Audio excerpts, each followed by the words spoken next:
With the sound of the wind, Shaw slammed his foot on the edge of his skateboard, launching it into the air and catching it in his arms. At that moment, the sun was hanging high up in the sky, shining radiantly, and the morning glow was as bright as fire. In stark contrast to the sunny morning, the long corridor in front of him was so dark that he could barely see the end. Carrying the skateboard, Shaw paused at the door briefly and then strode into the corridor. After several twists and turns, he came upon a door. Shaw pushed the door casually with his fingers. Dazzling light flooded out into the corridor. Shaw approached the dazzling light, leaned lazily against the wall, and removed the dragonfly eye from his chest. Lowering his eyes, he focused his gaze on the dragonfly Eye of the Warring States period in his palm. The round bead remained warm, and the sophisticated patterns, beautiful colors, and blue-violet glow were as brilliant as ever. After a while, Shaw stood before the light, the cynicism in his eyes slowly fading. It's time to archive. As he stretched out his arm, a lively face suddenly appeared. A chance to meet again. Thinking about the girl who disparaged him and yet expected so much from him, Shaw had mixed feelings. The corners of his mouth sank imperceptibly. In fact, back on the roof terrace earlier that morning, there was something left unsaid. The world was on the brink of collapse. If the archive was completed successfully, when would their next meeting be? And what would it be like? Thinking about it, I'm kind of looking forward to it. Though he said he's looking forward to it, no joy could be seen in Shaw's eyes. In his clear, bright pupils, a touch of emotion settled at the bottom. The next moment, Shaw raised his eyebrows slightly and held the dragonfly eye with his fingers. The warmth had already dissipated, and the intrinsic coolness of the glaze seeped into his palm. He closed his narrow eyes, and when he opened them again, he suddenly turned and walked out the door. Before archiving, he had a sudden urge to see the world again. The sun was much brighter and hotter than it was in the early morning, and blazing light now filled the entire city. Shaw walked to a hidden creek, on the bank of which there happened to be a row of tall city walls. He jumped up on the wall and sat down with one leg dangling over the side. He raised his head and gazed at the distant city through the low bushes in front of him. From this height, the scenery within a radius of a few miles was reflected in Shaw's eyes. In Loveland City, the sky was gray, and the weather remained sultry, the same as any other day. However, eternal night was about to descend. Shaw looked away and lowered his head. Although he wanted to see the city again, he was obviously not in the mood. Suddenly, a thought occurred to him, and he began rummaging through his bag. He took out a ballpoint pen, which had a pink, smiling rabbit doll on top. Oh, right. She really likes this thing, which is concerning. He sneered, and yet the corners of his lips rose unconsciously. Forget it. Despite her poor taste, she's still pretty reliable. Shaw flicked the rabbit that seemed to be laughing stupidly. There was a rare seriousness in his tone. I'm counting on you. Don't let me down. After one last look at the city, Shaw put away the pen and deftly jumped off the wall. The mottled sunlight fell on Shaw's face through the gaps in the branches and leaves. Due to the strong rays, some fleeting emotions in his eyes seemed somewhat unreal. He was obviously reluctant, but his pursed lips indicated that he had made a decision. All right. No need to be nostalgic. He shrugged as if he didn't care. I really have to work this time. The last thing I want to do is fall behind that coward. All the emotions finally revealed themselves in a smile. It's so damn hot. Muttering to himself, Shaw strode through the door without looking back. It wasn't long before he stood in front of the light once again. He took out the dragonfly eye, and this time stretched out his hand without hesitation. Shaw looked at the dragonfly eye in shock. He couldn't believe what had happened.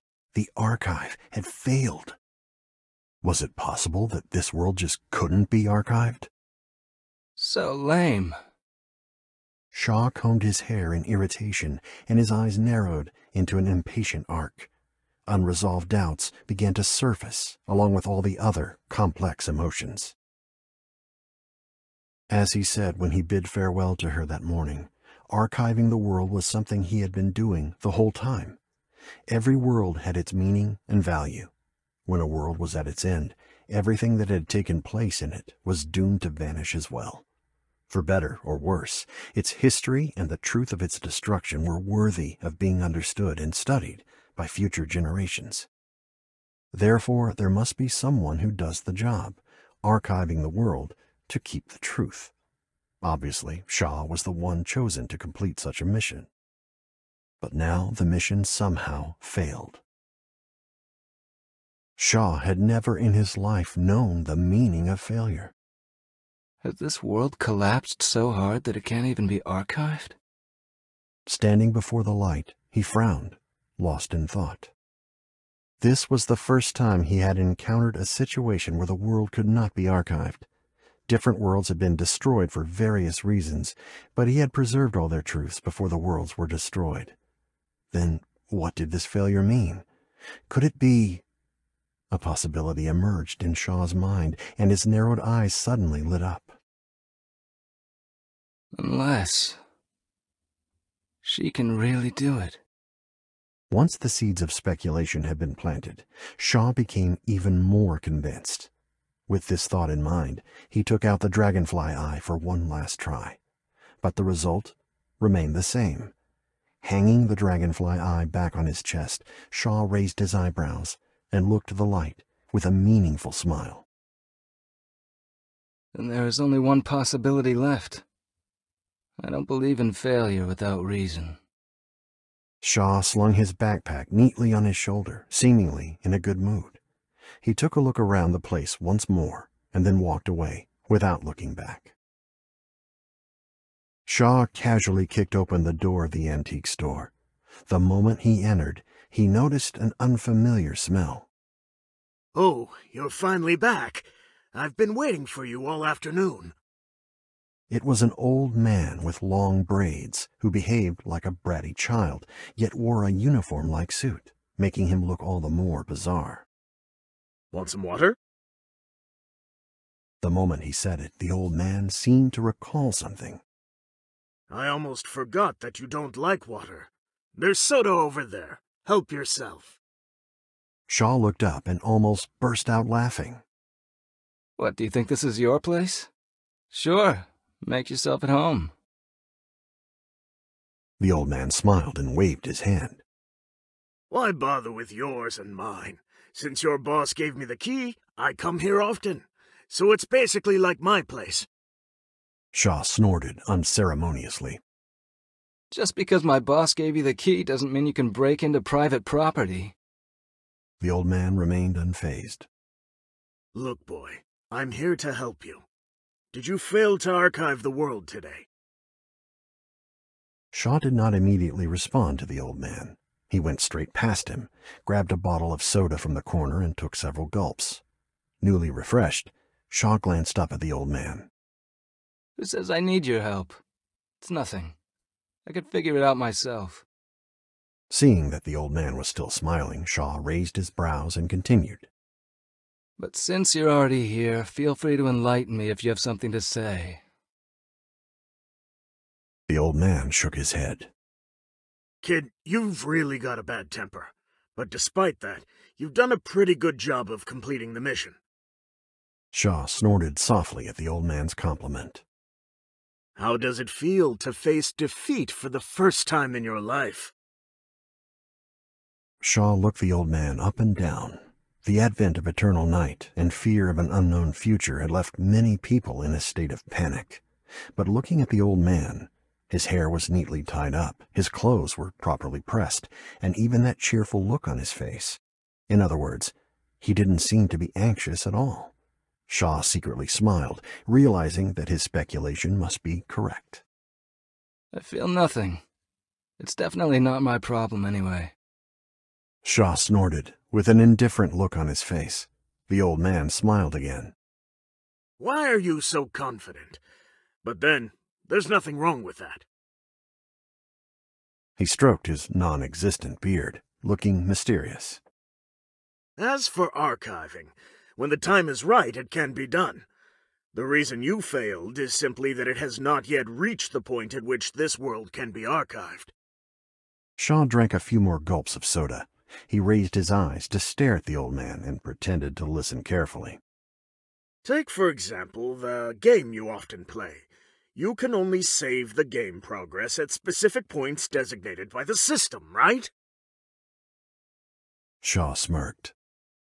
I didn't expect someone like you to know so much. The old man replied triumphantly. Of course. Despite my age, I'm always up for trying new things. After taking a moment to gloat, he got back on topic. So today's failure is only because this world has not yet reached the point at which it is to be destroyed. Hearing what the old man had to say, Shaw seemed to breathe a sigh of relief, but still wore a mocking expression on his face. He snorted. Oh yeah? I figured that out a long time ago. Sure enough, as he had surmised at the archive point, his failure was a testament to something that was about to happen. The girl who said, "Good luck to us both," a few hours prior, was really lucky. Looking up, his eyes were met with the old man's expectant gaze, and the corners of his mouth immediately sank. Are you finished? The old man nodded with a smile, and Shaw raised his eyebrows. Then you can go now. As he spoke, he walked to the door and opened it. Of all your babble, only one thing was useful. After the old man left, Shaw looked at the empty antique store with a smile on his face. Outside the window, the dusk sky had transformed into a golden red. The setting sun hung low to the west, and it wasn't long before the evening glow illuminated the land. Shaw leaned lazily by the window, absent-mindedly drinking soda. You're not so useless after all. It seems that you haven't wasted the Queen's gene. He raised his head and gazed at the burning red clouds outside the window. He had a look of indifference, but his mouth was curled up into a smile. It's not entirely unexpected. No one knew how she would succeed, but since the world would remain the same, then she was. Kind of oblivious, but still fun to be around. Just as the playfulness in his eyes intensified, a doubt that he had deliberately avoided before flashed through his mind. Her success would not come as easily as winning a prize. What was the price behind her success, and how would it impact the world? It was unfortunate that he couldn't predict the future. The only thing he was certain of was that since the world would not be destroyed, everything would continue on, and he would have to fulfill his promise. Next time we meet, I won't be late. Thinking of the promise he made to her that morning, Shaw scratched his head in irritation. Why did I promise her? As he spoke, he shook the empty soda can and casually tossed it into the trash. Watching the parabola, he uttered a light "Tch." But now, I'm curious. Shaw put one hand in his pocket and smiled. The expression in his eyes revealed that he was really looking forward to their next meeting. The sun gradually set to the west as the evening glow dissipated. Shaw subconsciously touched the dragonfly eye on his chest, and the coolness of the glaze immediately passed into his palm. He lowered his head slightly to look at the round bead that had been with him for a long time. The afterglow pouring in from the window easily penetrated the surface of the dragonfly eye's complex patterns, setting it aglow in blue-violet brilliance. Shaw raised the dragonfly eye and examined it. The blue-violet glow was crystal clear, as if it could suck him in at any moment. A bold idea suddenly struck him. He took a breath and half squinted his eyes, as if pondering over the feasibility of the idea. Time ticked by. Shaw became serious and put the dragonfly eye on his forehead. The moment he felt the energy envelop him, a word passed through his lips. Save. He clearly saw himself reflected on the surface of the delicate bead.